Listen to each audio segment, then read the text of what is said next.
Good afternoon students, দশম শ্রেণীর শিক্ষার্থীরা তোমরা কেমন আছো? আশা করি ভালো আছো। এই গ্রীষ্মের দাবদাহে যেহেতু তোমরা স্কুলে আসতে পারছো না, সেই জন্য আমরা দশম শ্রেণীর বিজ্ঞান বিভাগের বাংলাদেশ ও বিশ্ব পরিচয় ক্লাসটা নেওয়ার চেষ্টা করছি। তাহলে সিলেবাস অনুযায়ী আমাদের যে চতুর্থ অধ্যায়টা আছে সেটা তো তোমরা সবাই জানো এবং সবাই তোমরা পড়ে ফেলেছো, এবং আমরা ক্লাস 9-এও সেটা শেষ করেছিলাম। তারপরেও সেটা নিয়ে আমরা একটু রিভিউ ক্লাস করছি। তাহলে দেখো, আমাদের এই চতুর্থ অধ্যায়ের নামটা কি ছিল? এটা হলো, তোমাদের মনে আছে? সেটা হলো, দেখি বলো তো, সেটা হলো কি? ভূপ্রকৃতি ও জলবায়ু। তাহলে দেখো, আমাদের বাংলাদেশটা কি? এটা একটা বৃহত্তম দ্বীপ। এই বাংলাদেশটা একটা বিস্তীর্ণ সমভূমি ছাড়াও সেখানে কিছু পাহাড়ি অঞ্চল আছে এবং কিছু উঁচু ভূমি রয়েছে। তাহলে আমাদের এই বাংলাদেশের জলবায়ুটা কেমন? আমাদের জলবায়ুটা হলো সমভাবাপন্ন। মানে কি? সেটা বেশি গরমও না, বেশি ঠান্ডাও না। মানে সৃষ্টিকর্তার অশেষ করুণায় আমরা এমন একটা ভূপ্রকৃতিতে বসবাস করি যেখানে আমাদের বেশি গরমও অনুভূত হয় না, আবার বেশি ঠান্ডাও অনুভূত হয় না। হয়তো বা তোমার জলবায়ুর কারণে বা প্রাকৃতিক জলবায়ুর বিপর্যয়ের কারণে আমরা একটু গরম এখন অনুভব হচ্ছে, কিন্তু আসলে আমরা সৌভাগ্যবান যে এমন একটা জলবায়ু এবং ভূপ্রাকৃতিক পরিবেশে আমরা জন্মগ্রহণ করেছি। তাহলে দেখো, আমাদের এই অঞ্চলটা একটা বিচ্ছিন্ন সমভূমি অঞ্চল। তাহলে আমাদের ভূপ্রকৃতিটা আলোচনার আগে আমরা চিন্তা করি যে একটু চেষ্টা করি আমাদের মহাদেশ, আমরা কোন মহাদেশে অবস্থিত। তোমরা তো জানো আমরা কোন মহাদেশে অবস্থিত, সেটা হলো এশিয়া মহাদেশ। তাহলে এশিয়া মহাদেশের কোন অংশে বাংলাদেশ অবস্থিত? সেটা হলো দক্ষিণ এশিয়া। তাহলে দক্ষিণ এশিয়া মহাদেশের দক্ষিণে আমাদের বাংলাদেশ অবস্থিত। তাহলে দেখো, বাংলাদেশের উপর দিয়ে কত ডিগ্রি কর্কটক্রান্তি রেখা চলে গেছে? তোমরা সবাই জানো, সেটা হলো 23°5' কর্কটক্রান্তি রেখা অতিক্রম করেছে। এটা একটা ইম্পর্টেন্ট এমসিকিউ, তোমাদের জ্ঞানমূলক বা বহু নির্বাচনীতে এই প্রশ্নটা থাকে। কত বাংলাদেশের উপর দিয়ে মাঝামাঝি স্থান দিয়ে কততম কর্কটক্রান্তি রেখা চলে গেছে? সেটা হলো 23°5'। তাহলে দেখো, আমরা এখানে বাংলাদেশের একটা মানচিত্র রেখেছি। তোমরা কি দেখতে পাচ্ছ? আমি কিন্তু বেশি আঁকতে পারি না, বুঝছো? চেষ্টা করেছি তোমাদেরকে বোঝানোর জন্য পাঠান একটা মডেল মানচিত্র আঁকার জন্য, কিন্তু তোমরা কিন্তু এটা একটু দেখে নেবে, তবে আমি কিন্তু তেমন আঁকতে পারি না। তাহলে তারপরে চেষ্টা করেছি তোমাদের জন্য। দেখো, আমরা একটা মানচিত্র এঁকেছি। এই মানচিত্রে আমরা কোনটা কোন দিক, তোমরা কিন্তু ক্লাসে আমি কিন্তু সেটা এঁকে দেখিয়েছিলাম, তোমরা আবার একটু মনে করতে চেষ্টা করো। তাহলে আমাদের এই মানচিত্রটা আমাদের বাংলাদেশের, এই মানচিত্রটা পাটে যাওয়ার পূর্বে আমরা একটু ক্লাসে ডায়েরিটা দিয়ে দিই, আমি এটা ভুলিয়ে গিয়েছিলাম। তাহলে দেখো, বিজিএস তোমরা লিখে দাও, বিজিএস অধ্যায় 4-এর ভূপ্রকৃতির শ্রেণীবিভাগ শিখবে। তাহলে ভূপ্রকৃতির যে শ্রেণীবিভাগটা আছে অধ্যায় 4-এর, সেটা তোমরা একটু আজকে ক্লাসটা করার পর তোমরা সেটা একটু পড়বে। তাহলে দেখো, আমাদের এই ভূপ্রকৃতির যে মানচিত্রটা আছে বাংলাদেশের, তাহলে সেই মানচিত্র অনুযায়ী আমরা জানি যে আমাদের মানচিত্রের উপরে দিকে হলো উত্তর দিক, নিচে হলো দক্ষিণ দিক, এটা হলো পশ্চিম এবং এটা হলো পূর্ব। ঠিক আছে? তাহলে দেখো, আমাদের এই বাংলাদেশের মানচিত্রের বাংলাদেশের উপর দিয়ে মাঝামাঝি দিকে কততম কর্কটক্রান্তি রেখা চলে গেছে? সেটা হলো 23°5'। ঠিক আছে? তাহলে আমাদের পূর্ব পশ্চিমের বিস্তৃতি কত?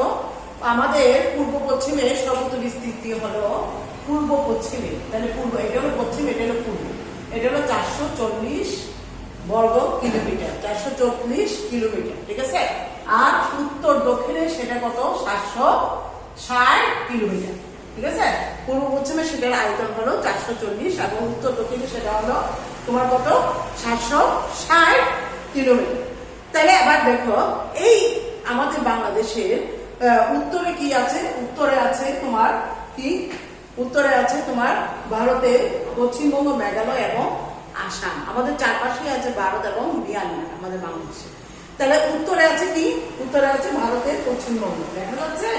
তাহলে দেখো, উত্তরে আছে ভারতের পশ্চিমবঙ্গ, মেঘালয় এবং আসাম।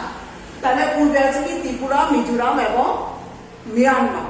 পশ্চিমে আছে পশ্চিমবঙ্গ এবং দক্ষিণে আছে, আমরা সবাই জানি, সেটা হলো বঙ্গোপসাগর। তাহলে এটা হলো মোটামুটি আমাদের বাংলাদেশের একটা অবস্থা। ঠিক আছে? তাহলে আমাদের বাংলাদেশের অবস্থান যদি ব্যাখ্যা করা আসে তোমরা এই কথাগুলো লিখে দিবে।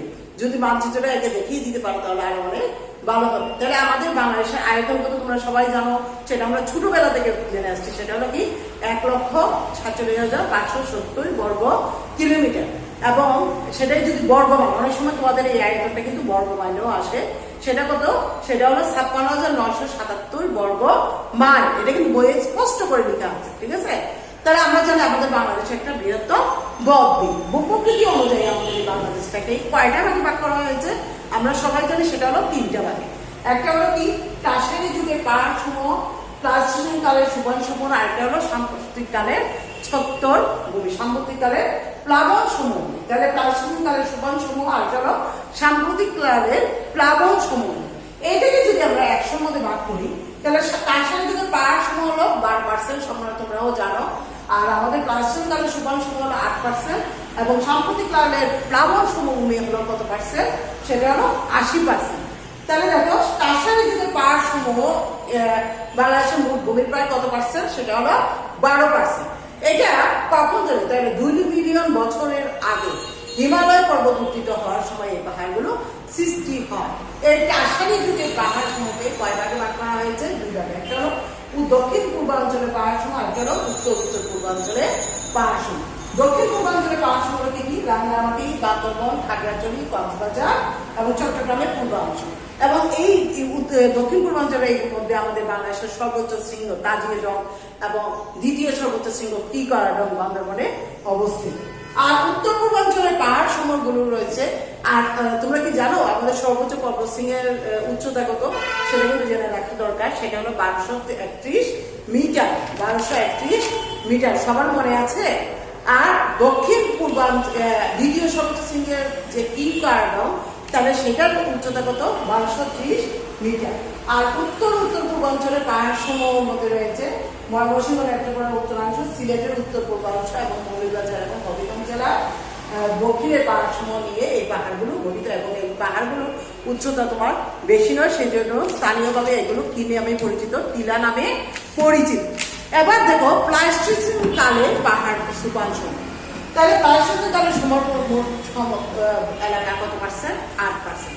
এবং এগুলো 25,000 বছর পূর্বের সময়কে প্লাস্টিসিন কাল বলা হয়। এগুলোকে 3 ভাগে ভাগ করা হয়েছে। প্লাস্টিসিন কালের সুপার সমূহকে কয় ভাগে ভাগ করা হয়েছে? 3 ভাগে। একটা হলো কি বরেন্দ্রভূমি, মধুপুর ও বাওয়ারের গড়, আর একটা হলো লালমাই পাহাড়। বরেন্দ্রভূমি কোথায় অবস্থিত? নওগাঁ, রাজশাহী, বগুড়া, জয়পুরহাট, রংপুর এবং দিনাজপুর। আর মধুপুর ও বাওয়ারের গড় কোথায় অবস্থিত? ময়মনসিংহ, টাঙ্গাইল, গাজীপুর এবং ঢাকা। স্থানগুলো অবশ্যই তোমাদের জানা থাকা দরকার। আর লালমাই পাহাড় কোথায়? কুমিল্লা শহর থেকে প্রায় 8 কিলোমিটার পশ্চিমে লালমাই পাহাড় অবস্থিত। তাহলে তোমার বরেন্দ্রভূমির যে আয়তন, এটার আয়তন কত? 9,320 কিলোমিটার। আর মধুপুর ও বাওয়ারের গড়ের আয়তন কত? সেটা হলো 4,103 বর্গ কিলোমিটার। এবং তোমার লালমাই পাহাড়ের হলো 34 কিলোমিটার। তাহলে দেখো এবার সাম্প্রতিককালে প্লাবন সময় আমাদের মোট এলাকার সবচেয়ে বিরাট অংশ, সেটা হলো 80%। এবং এটার কারণে আমাদের এই বাংলাদেশের যে ভূমিটা খুবই উর্বর, সমভূমির কারণে উর্বর সমভূমি। সাম্প্রতিককালে প্লাবন সমভূমির আয়তন প্রায় 1,24,266 বর্গ কিলোমিটার। এই সাম্প্রতিক কালের প্লাবন সমূহকে আবার 3 ভাগে ভাগ করা হয়েছে, যেমন ফরিদপুর, কুষ্টিয়া, যশোর, খুলনা, বরিশাল, পটুয়াখালী এবং ঢাকা অঞ্চলে রয়েছে বদ্বীপ সমভূমি।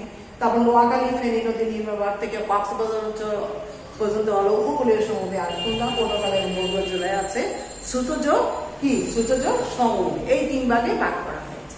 তাহলে স্টুডেন্টস, আমরা যেভাবে এইগুলো আলোচনা করলাম, তোমরা সেইভাবে সেই এগুলো পড়ে নিবা এবং এই বর্ণনাগুলো তোমরা একটু আয়ত্ত করে নিবা, যাতে তোমরা সেটার বর্ণনাটা সুন্দর করে পরীক্ষায় উপস্থাপন করতে পারো। কোথায় অবস্থিত, আয়তন কোথায়, এগুলোই কিন্তু তোমাদের বর্ণনার চায় টিচার।